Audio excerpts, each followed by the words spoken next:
ஒரு நதியில் வெள்ளம் பெருக்கெடுத்து ஓடியது. அதில் 2 சிறு எறும்புகள் அடித்துச் செல்லப்பட்டு மிதந்தன. ஒரு எறும்பு நதியில் குறுக்காக நின்று வெள்ளத்தை தடுக்க பெருமுயற்சி செய்து, இந்த நதியை மேலே போக விடமாட்டேன் என்று கூறிக்கொண்டே குறுக்கே படுத்துக்கொண்டு கூறியது. அந்த எறும்பு நதியின் வேகத்தினால் தாறுமாறாக அலைக்கழிக்கப்பட்டது.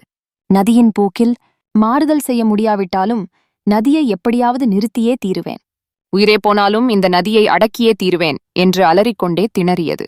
பாவம், அடித்துச் சென்று கொண்டிருந்த நதிக்கு அந்த எறும்பின் குரல் கேட்கவும் இல்லை.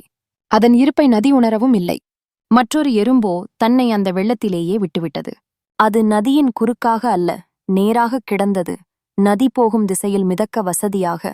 அதன் மனதில் தான் நதிக்கு இடையூறு செய்யாமல் இருந்தால் போதும் என்று எடுத்துக்கொண்டது.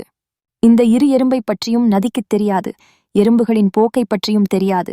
நதிக்கு எந்த வித்தியாசமும் இல்லை. நதியுடன் ஓடும் எறும்பு நதியின் ஓட்டத்துடன் ஓட்டமாக ஓடிக்கொண்டே இருந்தது.